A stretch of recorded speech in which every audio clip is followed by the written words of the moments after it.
Okay, well, in this video, we are reacting to the entire history of Mondstadt. Now, I'm assuming the history before we've got to like before we started, because we kind of know the main history, but there's obviously probably more history related in like certain aspects of the game, like World Quest stuff, which I don't do. The history I know is like obviously Venti, blowing off the map, and obviously Venti's like history for her story quest. But that's kind of all I know, to be honest. Don't know that much. And it's the history of Mondstadt. Maybe there's a history of Leeway. If there is a video of history of Leeway, I'll do that. If there's a video of history of Izuma and then Sumeru and Fudei and Natland, I'll do that. But we'll see. This is just the history of Mondstadt, and if I find a video of history of Leeway, I'll probably do it. Because I forget, I was kind of looking up Genshin Impact timeline lore, but this came up, which I will still do. 38 minutes, almost 39 minutes. This video definitely will be probably an hour. Anyway.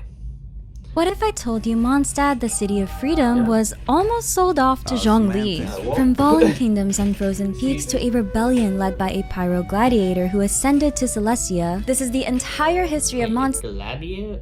Wait, so you're saying someone from Mondstadt went up to Celestia? From the primordial era right up until the start of Genshin Impact's main story. A land that's been broken and rebuilt more times than we can count, but still manages to feel like home. Long ago, the world of Teyvat was ruled. Also, what is my FTP video that I did, free-to-play account video that I did post literally yesterday as recording this? Well, today as recording this actually. I remember Gene saying that Mondstadt's technically on par, like technically equal with some Snezhnaya, which is kind of confusing, but yeah, like by dragons, the seven sovereigns, each representing a pure elemental power. But everything changed when the heavenly principles attacked. Seeking control, it created the four shining shades, powerful entities that served its will. Among them was Istaroth, the ruler of time, Liberius, the ruler of time, ruler of time, ruler of life, ruler of death, ruler of space, question mark. So we don't know who the ruler of space is yet, because I believe she was like not president of recently. I don't actually know.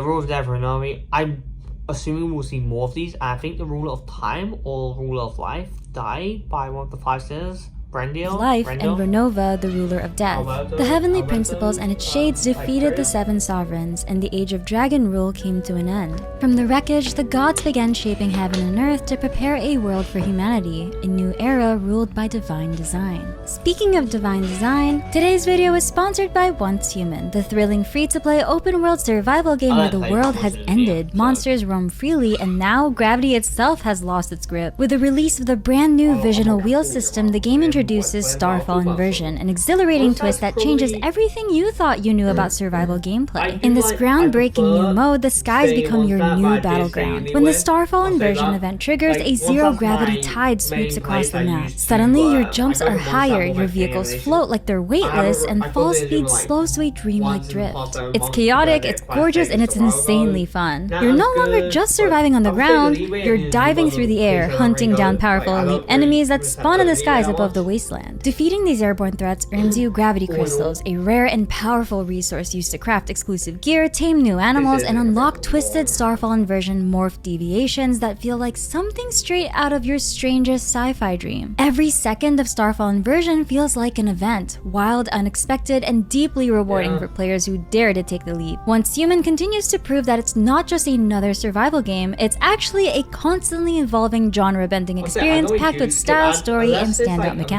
And with full cross-platform play on both PC and mobile, you can dive headfirst into the chaos wherever you are. So if you're ready to survive the apocalypse in the sky, with monsters, while defying gravity itself, then there's only one place to be. Use the link in the description and pinned comment down below to play Once Human today. Thank you so much, Once Human, for sponsoring today's video. Although the heavenly principles won the war, not all the dragons accepted defeat. The Dragon King Nibelung, refusing to surrender to the alien gods, turned to forbidden knowledge in a desperate bid for vengeance. Seeking power from beyond the stars, Nibelung opened the door to the abyss, and thus began the Great War of Vengeance, a war that would haunt the world long after it ended. Otto Sergey automatically checks for ways to save on your car or home insurance. A group of people sought refuge from the chaos and The destruction. abyss is like powerful enough to even threaten the gods, right? I know that our sister Lumine is obviously with the Abyss Order, which the Abyss Order and the Abyss are separate entities, of course. You know, they are separate things. The Abyss Order, I think, I just use the power of the Abyss, not actually the Abyss itself. But the Abyss, I'm pretty sure, are powerful enough to, or at least like the corruption of it is probably powerful enough to threaten the gods. The Great War of Vengeance. They stumbled upon a lush green mountain and decided to settle there. They called it Vindagnir and built a beautiful kingdom on its peak, naming the city Salvindagnir. It flourished into a grand civilization with a towering castle. All I know about Mondstadt is like in Vendi's quest, before she became an Archon, there was something alongside of like that. Mondstadt used to be ruled by a tyrant or something, I think. A deep connection to nature and a mysterious ore called Star Silver. At the heart of their city stood a large white tree, believed to be sacred. Under this tree, a princess was born. She had the powerful ability to see the future. One day, the princess dreamed of a terrible dragon named Durin, spreading poison across the land. Her people... That's, Durin is one of the 5 sinners creation, like Albedo is. I think that's how I'm saying name. One from Rydora, or whatever. I don't think we know that at this point. Wait, Durin? That's Durin, right? Yeah, because Stormterror's the other one, Durin. Yeah, Durin's the one that lives in Snowbound. Scared of this vision, thought it might be a curse. Meanwhile, far above the mountain, Celestia, the floating home of the gods, was said to be looming overhead. It's unclear for how long, but its presence didn't go unnoticed. Around 6,000 years ago, the Heavenly Principles 6,000? emerged victorious from the Great War of Vengeance, and to cleanse Tevat of lingering abyssal corruption brought to the world by Nibelung, it began casting down the celestial nails. One of these nails caused a catastrophe that would change Mondstadt's history forever. The thing is, by the way she describes it and stuff, like, by the way that it's described, you would think, like, from this snippet, you would think the Heavenly Principles are the good guys here. To seize the world of the abyss, they cast that. Yeah. A huge divine artifact called the Skyfrost Nail fell from the heavens and struck the mountain. Suddenly, the once green slopes were covered in snow and ice. The city was trapped in a never-ending winter. During this time, a foreign traveler named Ayman Locker lived in Salvindagnir. Before leaving the kingdom to search for answers about the Skyfrost Nail disaster, the princess gave him a great sword forged from Star Silver and promised she'd make him a painting to remember her by. But the situation only got worse. The princess tried to finish her final fresco while her father, the high priest, climbed the mountain desperate for guidance. The trees were dying, the snow kept falling, and hope was fading. The Skyfrost Nail splits in 3 pieces, then fragments further, releasing 3 orbs that freeze particular locations. One of these pieces shattered the Irminsul tree on the mountain into the frost-bearing tree that stands today. The princess tried to save the white tree by grafting its last branch onto another tree, but failed. She died there beside it. A man named Uko later found her body and buried her.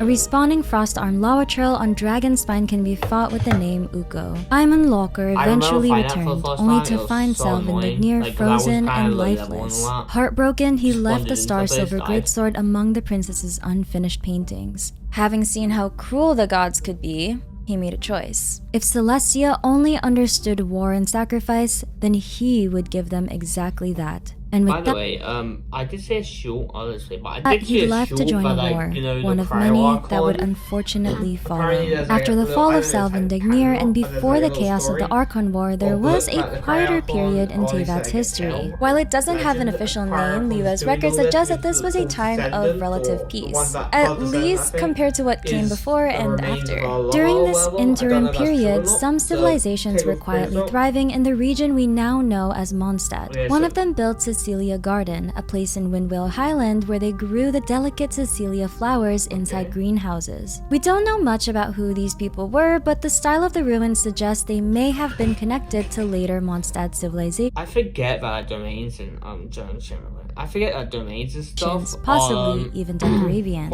Meanwhile, on Starsnatch Cliff, another ancient society built a place called the Summer Necht Garden. After their civilization fell, the entire garden was buried underground and is now known as the Midsummer Courtyard, where nowadays players farm artifacts not knowing they're standing on the ruins of a lost culture. Around this time, a powerful being named Boreas gained his divine powers from an unknown ancient god. He would eventually become one of the most important figures in Mondstadt's lore. Then came Decorabian. He was one of the early god kings of Teyvat and set up his capital city in what is now Storm Terror's lair. His city was carefully designed with the whole thing arranged in a perfect circle around his towering fortress. Soldiers guarded the narrow canyon entrances, and every citizen had an assigned spot within the city. The entire region was buried in blizzards, and while the source of the storms isn't totally clear, Boreas seems to be the main culprit. Whether he intended to freeze the land or just existed too intensely is up for debate, but it made life outside the city miserable. Decorabian responded by building a giant storm wall to protect his city from the freezing winds. It worked.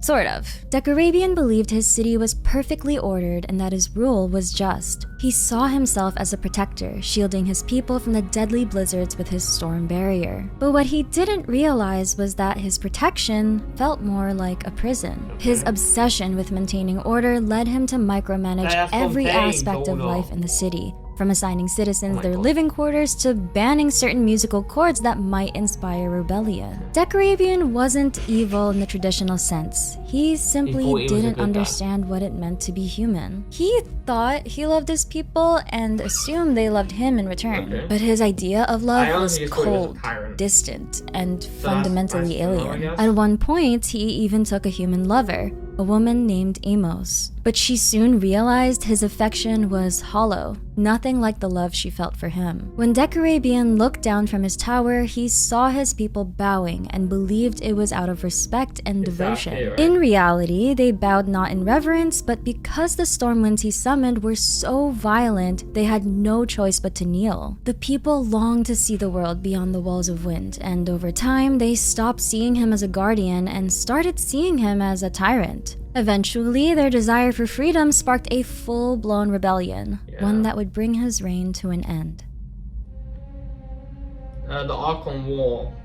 Probably the main bit of Genshin to that, no one's against The Archon War was a worldwide power struggle among gods, each trying to claim one of the 7 divine thrones of Celestia. Around 3,700 years ago, 7 of these celestial seats opened up, sparking a fierce war between gods who all claimed to represent the best future for humanity. Some were idealists, others opportunists, but all of them were willing to fight and die for power. To make things worse, it wasn't just gods getting involved. Monsters, spirits, and ancient beings saw the chaos as their chance to expand their territories, turning Teyvat into a constant battlefield. Hunger Games, but all the tributes are gods, basically. In the middle of it all stood Mondstadt, ruled by not just one, but 2 rival kings of frost and wind. Around 2,600 years ago, Boreas, the king of the North Wind, challenged Decorabian for control of Mondstadt. But despite his power, Boreas couldn't even scratch the city, which was protected by a massive storm wall. What followed was a long and miserable stalemate. People living inside the city grew more frustrated under Decorabian's rule, while the world outside remained frozen and unlivable. During this time, a boy known only as the Nameless Bard dreamed of a freer world, one filled with birds, Venti sunshine. takes her. This isn't Venti, by the way, I'm pretty sure. Venti does take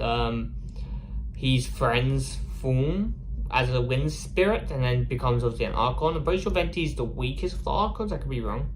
And open skies. He befriended a small, seemingly harmless wind spirit, and while that spirit seemed weak, it would later become Barbados, the god of freedom. Meanwhile, the clan we now know as the Gunhilders had had enough of Decorabian's rule. Led by their chieftain, they escaped the city, but life outside was just as cruel. Blizzard after blizzard made survival almost impossible. In desperation, they prayed for salvation. Their call was answered by the same little wind spirit, and also by Istaroth, the enigmatic ruler of time. With the people's faith strengthening them, the wind spirit created a shelter in the snow. Even in these hard times, life found little joys. According to legends, Barbados, still in his mischievous spirit form, once disguised himself as a fox, fermented some apples, and accidentally created the first wine in Mondstadt. One guard took a bite of the fermented fruit, and the rest is history. Wine became one of Mondstadt's oldest traditions, celebrated even to this day. But back in the city, the resistance was growing. People started using the word windbloom as a code to identify fellow rebels. One of the earliest users of this term was the red-haired warrior, a key figure in the uprising. Meanwhile, outside the city, an adventurer named Leonard invented the wind glider, hoping to reach the peak of Pylos Peak, what we now call Musk Reef. He never made it, but his dream of freedom in the skies became a part of Mondstadt's legacy. Eventually, Boreas came to a painful realization. His icy powers couldn't nurture life. Disillusioned with the world and knowing he couldn't become one of the seven, he let go of his physical form. His body faded, but his spirit lived on. Or something? Powerful enough to form bodies of ice and wind even after death. With no god to defend them, the people rose up. The rebellion was led by the nameless bard, the wind spirit Barbados, the red-haired warrior, Decorabian's lover Amos, and a mysterious knight, possibly Gunhilder. Together they stormed the city, and Decorabian was slain. But unfortunately, so were Amos and the nameless bard. In victory, Barbados— I feel like those people are meant to look like them because they're probably meant to represent people we've already known Mondstadt as their ancestors or something similar. I could be wrong about that, but— was elevated to godhood. To honor the nameless bard, Barbados took on a physical form that resembled his fallen friend, one who had inspired him to dream of freedom in the first place. And in memory of Amos, he may have taken up the bow. The red-haired warrior, for reasons we still don't fully understand, turned his back on Barbados. His name was forgotten, but his lineage lived on, eventually giving us the hero Ragnvindr, the Dawn Knight, and the Ragnvindr clan. As the newly instated Anemo Archon, Barbados used his divine power to reshape Mondstadt. He blew away the snow and ice, transforming the landscape itself. Pylos Peak was swept off, becoming the floating island now known as Musk Reef. Barbados then led the people away from the ruins of the old city and founded a new one near Cider Lake, the modern-day Mondstadt city. Three major clans helped build the new city: the Gunhilders, the Aymanlocker clan, descendants of Salvindignir's only survivor, and the Lawrence clan, led by Veneray. Apparently, Barbados wasn't alone in guiding Mondstadt. He worked alongside Isroth, the Shade and Ruler of Time. The people worship them both, believing that Anemo brings stories while time nurtures them. But at some point, the records of Istaroth faded away, and their worship of her was forgotten. A powerful Anemo dragon named Dvalin was born from pure Anemo energy in the heavens. Elemental dragon recorded 3 months ago, like uploaded 3 months ago, so I don't know if we'll be getting the thing about Venti blowing off, Venti completely destroying, like, the Major Valari, or like blowing it off the map, or something like that. I don't know if we'll get that in here. We'll see. I don't know how long that was, like, said, because we only dragons are incredibly rare, and Dvalin was no exception. Don't forget, they were the original species of Tivat. He was so strong that he could rival the gods themselves. But instead of becoming an enemy, Dvalin was befriended by Barbados. The two formed a bond, and Dvalin went on to become the first member of the Four Winds, protectors of Mondstadt, and earned the respect of its people. At some point, the mysterious Hexenzirkel, a secretive coven of witches, challenged Barbados. Instead of fighting, Barbados turned to his usual strategy: music and charm. He sang instead of striking, and in the end, they became allies. He even helped conceal one of their meeting places and the lantern they used as a beacon. Eventually, Barbados stepped back. He believed that true freedom was letting his people live without interference. So, he left Mondstadt to govern itself. And in honor of those who fought and died for freedom during Decorabian's rule, the Windbloom Festival was established. Originally a secret code among rebels, Windbloom became a celebration of love and freedom. The Archon War finally ended when the last divine seat in Celestia was claimed, solidifying the original 7 who would govern Tivat. The defeated gods fled to distant islands in the Dark Sea. With the war over, it seemed like Mondstadt could finally enjoy peace. But, as time would soon show, sometimes humans driven by ambition and power can be even more dangerous than the gods they replaced. That's thingy, right?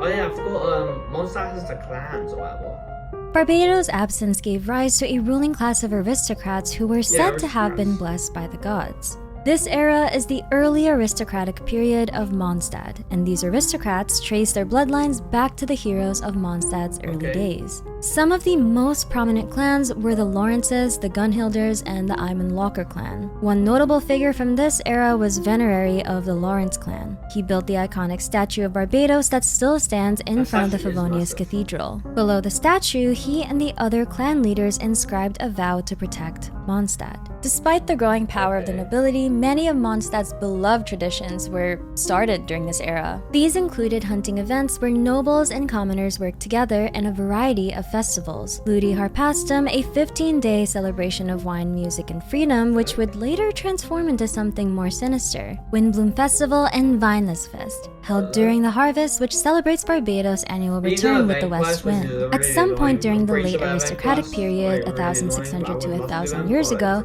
a terrifying creature known as Ursa the Drake began terrorizing Mondstadt. While its origins remain unclear, Ursa would become a symbol of destruction for generations, feared by all who lived in the region. Around this time, the Lawrence clan rose to power and became the dominant ruling family of Mondstadt. At first, they were respected leaders, but over time, power corrupted them. The clan fell into decadence and cruelty, ruling like tyrants. They treated commoners as if they were lesser beings, enslaving them, exploiting them for labor, and viewing themselves as kings rather than protectors and providers. Although the Gunhilder clan kept their honor and did not follow the Lawrence clan's example, their influence faded as the Lawrences tightened their grip. The fate of the once respected Ayman Locker clan remains unknown, and most other noble families simply followed the Lawrences' lead. To keep control, the aristocracy went to great lengths to keep the people in the dark. They erased historical knowledge, removed relics that hinted at the truth, and enslaved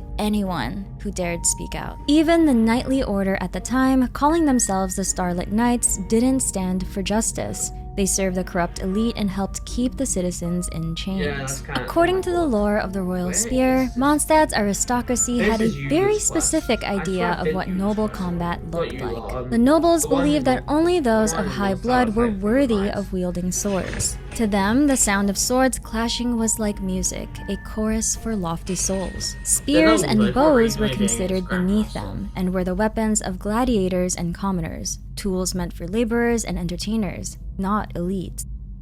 With Vinted's new electronics category, you can save with peace of mind again and again. Shop pre-owned electronics. The rot ran deep. The royal mages abandoned their duties to teach and guide, choosing instead to help the nobles maintain power. The Church of Favonius split, with its higher clergy aligning with the aristocracy to silence dissent and manipulate the masses. But change was coming. Over 1,000 years ago, a girl named Vanessa was born into a nomadic tribe that had once hailed from Natlan. Alongside her younger sister Lind, she grew up far from their ancestral home, wandering the lands for reasons that have long been lost to history.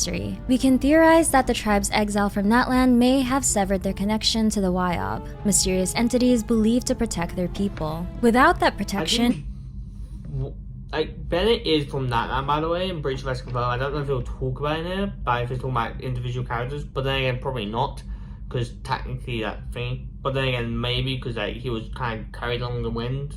except that memory loss or confusion could set in, which might explain why they wandered for generations. But that's just a theory. What we do know is that Vanessa and her people were being hunted and starved by the monstrous dragon Ursa the Drake. Desperate, they fled north in search of safety, only there's like a manga comic about this? Jeez, this looks sick. To end up in Mondstadt, where they were promptly enslaved by the ruling aristocracy. Wait, there's no way this is a fit. I mean, it is, but like, you're telling me the city of freedom, right? And Venti is here at the time, but he doesn't have a need to intervene because City of Freedom doesn't want to let people do what they want by themselves. This is just another tyrantcy, if you're being honest. I don't know if Venti does interfere or not, but it is ridiculous. Like, surely you would have, you know, someone interfere. I'm assuming the church are technically more powerful, probably, than the Astrocrafts. That's why it's normally in, like, media or mangas, manhwas, anime, because the church kind of, you know, worship the believing God in, you know, a certain area. After standing up to Barca Lawrence, the heir of the Lawrence clan, Vanessa was sentenced to fight for her and her tribe's freedom in a brutal series of gladiator matches. However, she wasn't the only one trapped under the weight of a broken system. The origins of the Wanderers troupe are still shrouded in mystery. What we do know is that its founding members met one by one, beginning with the conductor and the sojourner, followed by the Dawnlight swordswoman, and eventually Kreuzlied. Whether more members once traveled with them remains unknown. The troupe traveled far and wide across Tivat, even venturing into the Mer Javari to perform in the face of danger. Its members came from across the continent. The sojourner was a well-known figure from Fontaine, and Kreuzlied was born into the prestigious Lawrence clan of Mondstadt, though he later renounced his family name. Their journey ultimately brought them to Mondstadt just in time for the Ludi Harpastum festival. During their stay, the sojourner fell in love with a local girl who had been chosen to toss the ceremonial Harpastum ball, a tradition that marked her as the future bride of one of the ruling Lawrence nobles. Outraged by this injustice, the Wanderers troupe decided to fight back. They launched the rebellion in hopes of ending the aristocracy's grip on the city. Unfortunately, their efforts failed. The conductor and the sojourner were killed in battle, and the Dawnlight swordswoman was captured and forced to fight as a gladiator. As for Kreuzlied, his fate was never publicly revealed, but he was spared of execution due to his noble blood. Despite their defeat, the legacy of the Wanderers troupe... I don't care what you say, that's absolutely bullshit. When every time I see that on like any kind of media, or like obviously, you know, shows and some in real life. I mean, in real life it was equally bullshit that a normal person would die. But like, you're telling me, oh yeah, if that person commit it, they can die. But if you commit it, we'll let you live. I'm pretty sure Vendi's not active in this area, but he does, like, he's probably, like, I would assume he's doing his Archon duties at the very least, like, in the area. Like, by Archon duties, I mean he's at least keeping watch over the city, right? And you're telling me you're just doing nothing about this, Venti. Like, I get you don't want to interfere because freedom, but you are the reason people are dying, man. I don't know if Venti's still grieving or something at this period, because I don't know anything about the timeline, but yeah. The Dawnlight swordswoman inspired a young squire named Roggenbinder, who later became known as the Dawn Knight in her honor. Kreuzlied, on the other hand, used the time he had left to create an underground resistance group dedicated to bringing down the aristocracy. When Vanessa eventually led her own rebellion, it was Kreuzlied's network that helped turn the tide in her favor. Even after the aristocracy, Kreuzlied's secret society would constantly be working in the background. 500 years later, it was said that Rostam ran this organization in secret behind the Grand Master's back. Side note, and this is completely theory, but Kreuzlied's network could also be the underground intelligence network that Diluc joined after his Fatui rampage. Okay. I'm watching against the video. Give me an advert on game. By the way, I don't know why I've got so many Rebellion against an evil aristocracy is great and all, but not everyone who wanted to bring down the aristocracy had noble intentions. Eberhard, an illegitimate son of the noble Landric clan, was one of the most cunning and ruthless figures in Mondstadt's late aristocratic era. Raised alongside his two older half-brothers, Parsifal and Ingbert, Eberhard was never treated with the same respect due to his status as an illegitimate child. That bitterness grew in Mondstadt's late aristocratic era. Raised alongside his two older... Fell in love with a witch, the Phantom Thief. I feel like I've heard that, the Phantom Thief, somewhere before. I feel like I've heard that name, I just can't remember. Vision user, okay. Their half-brothers Parsifal and Ingbert, Eberhard was never treated with the same respect due to his status as an illegitimate child. That bitterness grew over time and eventually turned into ambition. While the rest of the aristocracy was decaying into corruption and laziness, Eberhard dreamed of restoring its lost glory, but in his own twisted way. To achieve that, he started with his own family. He played on Parsifal's love of drama and chivalry, encouraging him to become a masked phantom thief. Somehow, Eberhard tricked him into fleeing Mondstadt entirely, removing him from the line of succession. Eberhard learned how to fight with a spear in secret, mastering it specifically to catch his brother Ingbert off guard in combat. Ingbert was a vision user, and a strong one at that. So, to get stronger, Eberhard became the student of the blue-eyed spear witch who created the legendary crescent pike. The witch loved Parsifal and trusted Eberhard, until Eberhard turned on her and killed her, exploiting her emotions just to gain her strength. Some 500 years after their deaths, Parsifal and the blue-eyed spear witch were used as the basis for a play written by the Fontanian playwright Coppelius. Like the rest of the aristocracy, Eberhard reveled in the gladiator. If something tragic happened to me and I'm dead, and someone's like basically reliving the thing as a play, sure your memory lives on, but I feel like that's kind of disrespectful, right? Like, let's say like, oh, it's just a play, it's just, you know, you're talking about someone's death, like it's basically, you know, nothing, right? And then you're reliving your death, basically being on reloop throughout the whole world, for the whole world to it. I don't know if I would personally like that.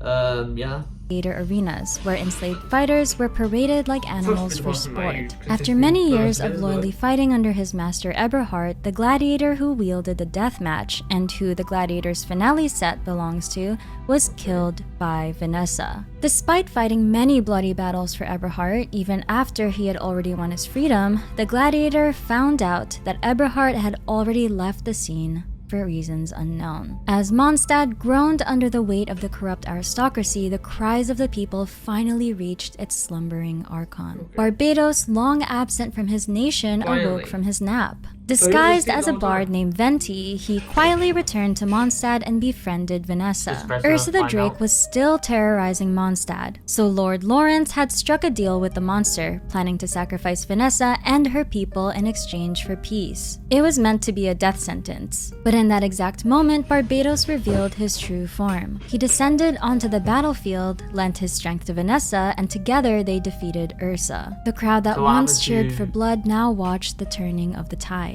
That moment marked the beginning of Vanessa's rebellion. According to our contract, I just need to win 12 battles and they will give my people freedom. Which would finally end the a great comic. I was going to say something. This sounds like an amazing comic or manga, I don't know what it is.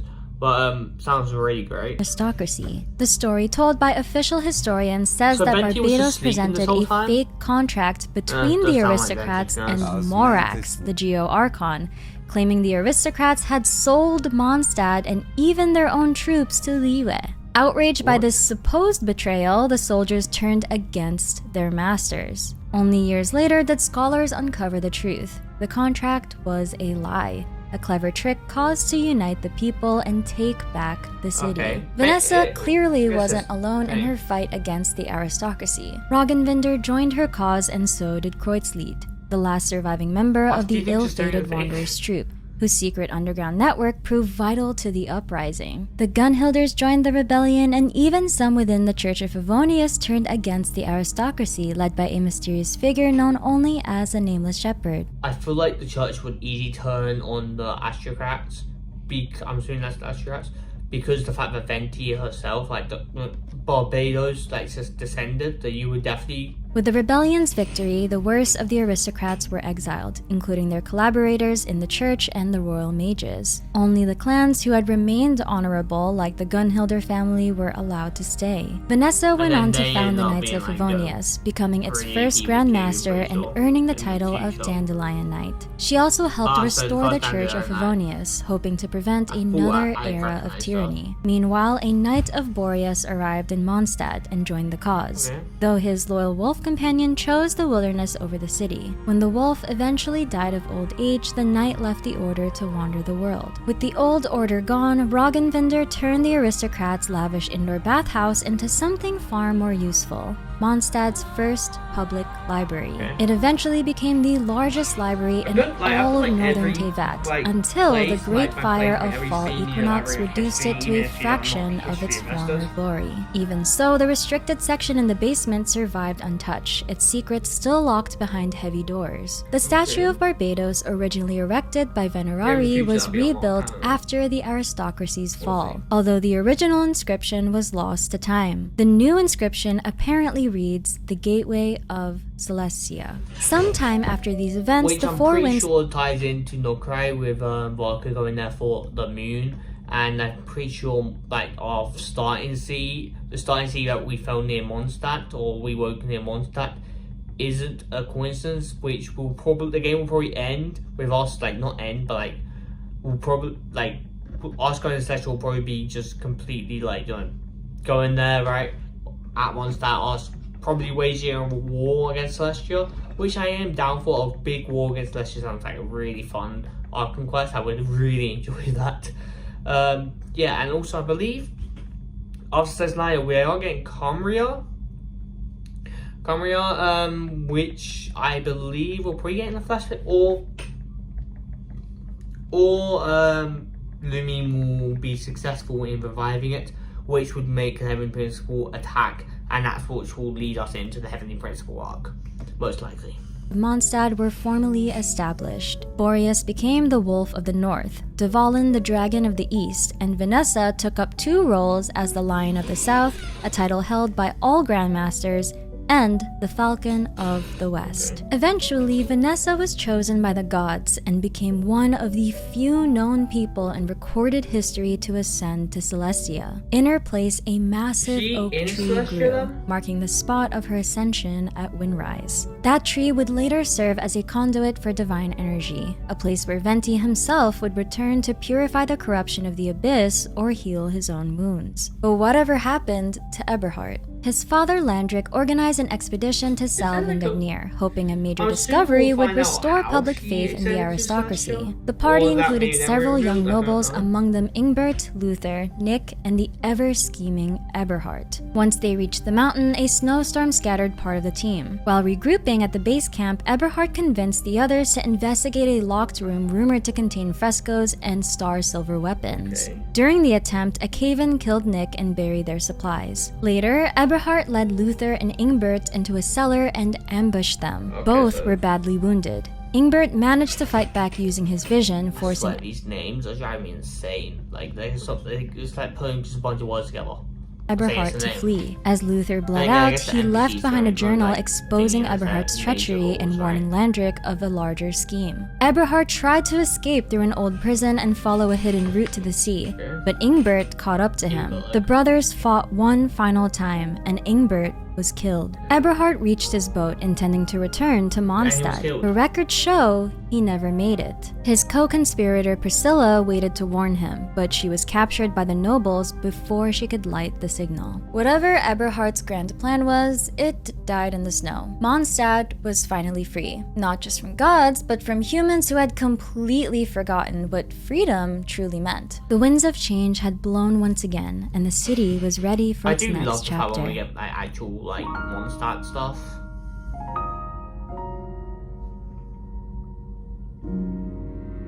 I just love the fact that Mondstadt 500 years ago. Around 500 years ago, this is not the main thing, but like, you know, Comrians and stuff. This is like Comrian and all that arc. Key figures were born in Mondstadt. Arundolin, Rostam, and Rosalind Krushka Loefort. Arundolin and Rostam grew up together and joined the Knights of Favonius. Arundolin would become the Grandmaster known as the Lion of Light, while Rostam, nicknamed the Wolf Pup, preferred to work in the shadows, doing what Arundolin couldn't. Behind the scenes, Rostam also kept Kreuzlied's old underground network alive. Rostam created the sword style known as Favonius Bladework, still used by the knights today. Meanwhile, Arendolin's dual-wielding style, requiring immense strength, died out after him. Side note, but it'd be so cool if Varka somehow revived Arendolin's fighting style in double-wielded claymores or something. Eventually, Rostam fell in love with Rosalind. Rosalind left Mondstadt to study at the Sumeru Academia, unaware of the tragedy waiting just ahead. The cataclysm struck Teyvat. Monsters from the abyss poured into the world, bringing chaos and destruction. Many blamed their creation on a sinner named Gold, better known as Rhindaughter, Albeto's creator. Her twisted creations, known as Alphasol, were among the first to invade. Meanwhile, Conria, a powerful civilization with no god, was completely destroyed by the Heavenly Prince. I'm pretty sure Conria is like the only one that wasn't ruled by a god, but it was like I think it was more powerful than any other civilization, which is crazy. But then again, I guess Lumine probably shared like future tech with them or something like that, or tech from outside as well, or something similar. Its fall caused devastation across the entire planet. The 7 Archons joined the conflict, but it was already too late. Everything was falling apart. In Mondstadt, Grandmaster Arendolin and his closest friend all these people led the Knights of Favonius into battle. Rostam mentored a warrior known as the White Knight, a man who fought so fiercely against the Abyss that people started to fear him. The White Knight later became the infamous Bloodstained Knight. After learning the truth about Conria's fall, he disappeared into the depths and joined the Abyss Order. At the same time, Rhindaughter released one of her most terrifying creations, Durin, a monstrous dragon previously prophesied by the princess of Salvendegner. Durin reached Mondstadt and began to destroy everything in his path. With Arendolin paralyzed by grief over Rostam's death, there was no one strong enough to face the dragon. In response to the people's prayers, Barbados called upon Dvalin. The Wind Dragon rose to fight Durin in a brutal battle. Though Dvalin won, he was poisoned by Durin's blood and retreated into Old Mondstadt to sleep. Durin's corpse crashed onto Vindagnir, corrupting the mountain with abyssal energy. His heart continued to beat beneath Wormrest Valley, turning the land into a frozen grave. After the cataclysm, the area would later be known as Dragonspine. It's possible the frost-bearing tree turns red after absorbing Durin's blood. Rosalind, upon hearing of her lover Rostam's death, returned to Mondstadt. In her grief and fury, she transformed herself using forbidden flame magic and became the Crimson. I didn't know this. I had no idea that this was her. I'm still happy that she died. I know things like her love, like, she probably even knows Venti and probably has hate for Venti even letting it happen, I guess. But I feel like you should go after Rhydor, because Rhydor is like, Gold, because Gold is the one who like basically sent Durin there, or basically created Durin. That would make sense. I understand why she's mad. I guess I would be mad if my lover died like that. I would be mad at Gold though, and it would be justification. Well, in Genshin, with how people die and stuff in Genshin, it would be justification to obviously do the stuff you do. Well, it would be some kind of justification. I mean, because she's creating like basically killing stuff and basically killed basically terrorism. Even if she didn't mean to, she created a weapon. And the Gold didn't even do anything about it, that's the thing. Witch of Flames, one of the most feared beings in Teyvat's dark new chapter. After the chaos of the cataclysm, Mondstadt was left to pick up the pieces. But not everyone came out of the tragedy the same. At some unknown point, before she was consumed entirely by her own flames, the Crimson Witch of Flames was discovered by none other than Piero, the very first Fatui Harbinger. Seeing her destructive potential, he offered her a cryo delusion, putting out her flames and reshaping her into something even more dangerous.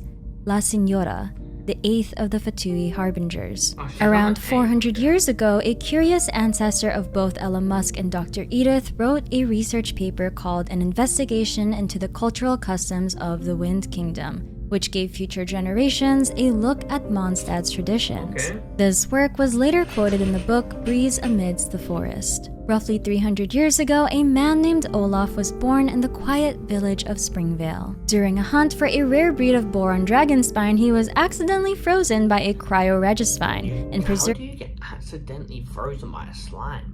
like a popsicle I for guess centuries. I've been, like, Fun frozen fact, by those slime. boars he was after are extinct pretty much everywhere except Dragonspine. And sometime why under we got the 200 boar years king and ago, all a that? mysterious loch folk named Kalirui, nicknamed the Spring Fairy, moved from Fontaine to Springvale. She blessed the village waters with her magic, which is probably why the spring still flows so purely today. Approximately 50 years ago, a renowned mercenary from Liyue, Amber's grandfather, survived a devastating monster attack. Okay. Rescued by a doctor from the Knights of Favonius, he chose to settle in Mondstadt and join the Knights. There, he established the Outriders, a specialized division Amber's of like archer the scouts, and began training new recruits, including his own family. Around the she's same like, period, "Where's the my adventurer Outrider?"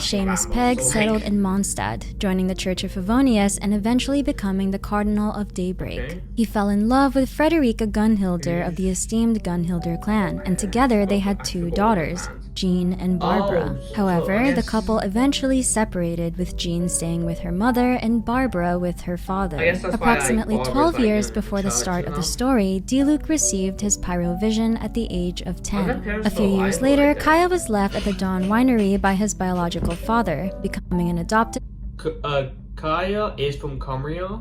Like, that was like established in Sumeru, which is was member random of the law, Roggenbinder but he family. is from By the Cumbria. age of 14, Diluc had become the youngest cavalry captain in the history of the He has Knights of Cumbria blood, not, like, Favonius. from Jean, Cumbria, at you know what I mean? 15, His was father's conferred the from title Cumbria. of Dandelion Knight. On Diluc's 18th birthday, his father, Crepus Roggenbinder, died while protecting a caravan from Ursa the Drake using a Fatui delusion. The Knights of Favonius, aiming to maintain their That's probably why he reputation, hates covered up Fatui. the true cause of I death. got more Disillusioned, like- Diluc resigned from the Knights and embarked on a journey across Tevat And to also uncover probably the why he hates truth Knights behind also. delusions. During this time, Kaya also revealed his Conria origins to Diluc, leading to a violent confrontation where Kaya received his cryovision. Following Crepus's death, the Fatui Did manipulated we already know he was from Cumbria before Sumeru? I have no idea. Like there's a lot of war quests and stuff, so I have no idea.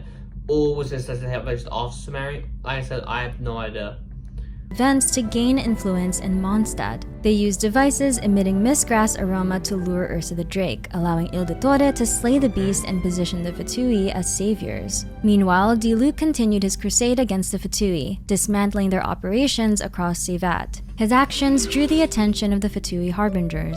Diluc narrowly escaped, aided by a mysterious observer from the north, and joined an underground network opposing the Fatui. In the aftermath, Amber's grandfather abruptly resigned from the Knights and disappeared, leading to the decline of the Outriders. Determined to uphold I have a question. Is that like why Amber's like at the start of our Genshin journey said, "Look for your family," and then she kind of like paused and stuff like that, right? Like say, look for your family. Is that why she said that? Because of her grandfather's disappearance? Like her grandfather's not dead, disappearance, which means just because they used the word disappearance, it could be likely that we'll see her grandfather in a future quest, or at least learn of his death eventually. her grandfather's legacy, Amber became an official Outrider and received her pyrovision. Jean was promoted So to you just Master of received Knights your after the visions like that, discovery of so- internal corruption within the Knights, including the exposure of Inspector Erok as a traitor. Lisa, after graduating from Sumeru Academia, I returned to didn't know she was Mondstadt, Sumerian disillusioned, until, like, we went and chose a Sumerian quieter because life of as a Knight's librarian despite being offered the role of a captain. Meanwhile, young heroes like Fischl, Razor, and Mika joined the city's ranks, each gaining their own visions and beginning their journeys. About 3 years ago, Albedo was sent to Mondstadt by Alice and quickly rose to become the Knight's chief alchemist. Around that same time, Klee was entrusted to his care by her parents. Behind the scenes, a mysterious expedition led by Grandmaster Varka was planned and would depart 2.5 years later, with many senior knights and scouts, including Mika and Jean's mother Frederica, joining him. Just 6 months before the start of the story, Varka set off on that expedition, leaving Jean in charge of Mondstadt. 6 months before we arrive, he goes on his expedition. Genshin's always teasing us with this. I swear, like, yeah, 6 months. He left 6 months ago before he arrived. Before you arrived, you know. Coincidentally, 6 months ago, and he's been not cried for about about 2 years. I don't know how long it's been Genshin time. As the acting grandmaster. Shortly after, Diluc returned home and reclaimed his pyro vision, becoming the city's elusive Dark Knight hero. Around this time, the events of the Genshin becoming the city's Batman, because that's what he is. That quest is literally Batman. I'm starting that quest on my F2P account, I guess now. Starting a quest on my F2P account literally before I'm recording this. I just started the quest. I'm obviously gonna finish the next stream on that. And yeah, I actually do remember doing this quest. It's just him basically being Batman. There's no way around it. Pack webcomic unfold. The Fatui attempted to exploit Mondstadt's Ludi Harpassum festival, but their plot was thwarted by the Mondstadt crew. A mysterious girl named Kale, empowered by Archon residue and hunted by Fatui Harbinger Il Dottore, became central to the chaos. Through quick thinking and sacrifice, the Knights of Favonius managed to expose and drive out the Fatui plotters. At some point, Dvalin awoke and returned to Mondstadt, but instead of a warm welcome, he was met with fear. The people had forgotten who he was, one of the revered Four Winds. Wounded by the rejection and still suffering from the poisoned blood left by Durin, Dvalin fell into the Abyss Order's influence. He abandoned his role as Dragon of the East and lashed out at the city. From then on, he was known only as Storm Terror, and the ruins of Decarabian's old city became his lair.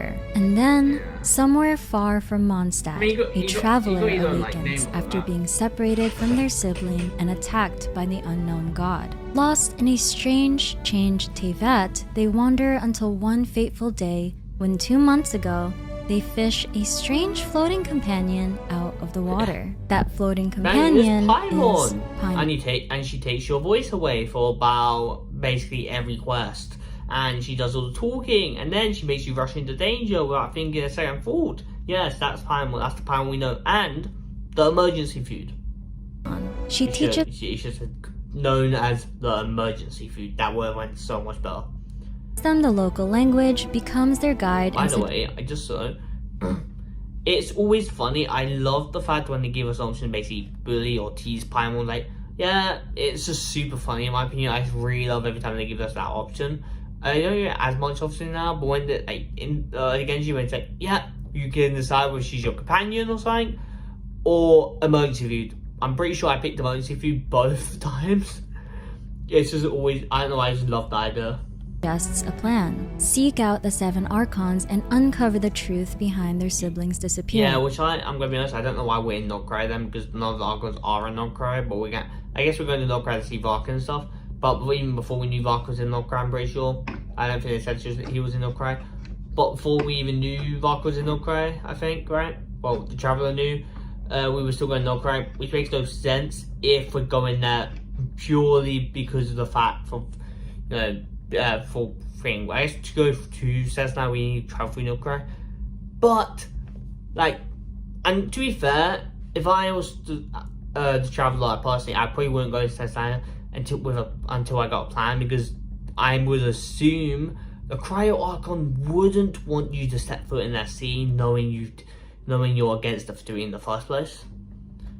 And so begins the traveler's journey, right in the heart of Mondstadt. That was the entire history of Mondstadt from the ancient era right up until the beginning of Genshin's story. Thank you so much once again, Once Human, for sponsoring today's video. If you enjoyed this video, please leave a like and subscribe, and I'll see you on the next video. I'm your Leafy Lore Keeper Minsliff, and I read the Genshin Impact lore so that you don't have to. Alright, I didn't talk about the thingy. I want to check quickly if there's anything regarding. Okay, one sec. Genshin Impact Leeway War.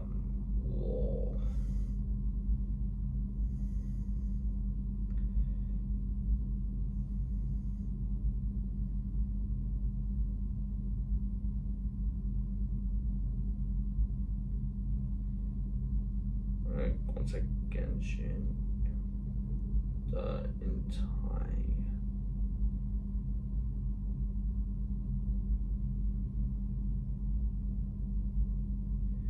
So just bear with me.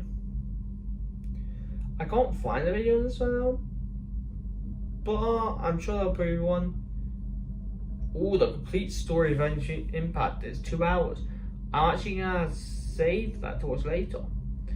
Yeah, that might be a video. It's basically it says the complete story of Genshin Impact full recap, and it's 2 hours and 25 minutes long. That might be a video in itself. Don't know when I'll react to that because it does sound like a long thing, especially not today. But I do want to catch up on a lot. Probably can't my other ear, but yeah, that definitely is something I would love to catch up on. That's the issue of Mondstadt. I can't find the one on Leeway. If I do find one on Leeway, I might do it by doing the whole Genshin Impact lore anyway. It doesn't really necessarily matter. I'm sure it won't go like, you know, every single aspect. It'll just go the main stuff, which involves the main story and all that great stuff. Yeah, this has been a nice little fun video. Been doing a decent bit of Genshin reactions, or just reactions in general. Doing a lot of Genshin videos because, for example, as recording this, I am uploading a video on a video because I'm doing my llama pulls, which I do pull for llama. This video should be out after anyway. But I do pull for llama, so I'm really kind of happy for that. I actually got it. I knew I was gonna get it, to be honest, but I didn't know I wasn't really gonna pull for it until I F2P it. It'll be explained in that video if you guys want to go watch it. This video will probably be linked in the description. Make sure to go check it out. I think she has I think the YouTuber has a bunch of like lore stories and goes over a bunch of different lores, so you guys can check out like Genshin lore stuff if you guys want to, of course.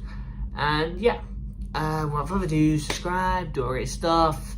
I think that is probably it. 55-minute video. This was 38-minute thing, so that's like 20 more minutes onto it, give or take. Without further ado, I'll see you guys next time. Subscribe, do all great stuff, and bye guys.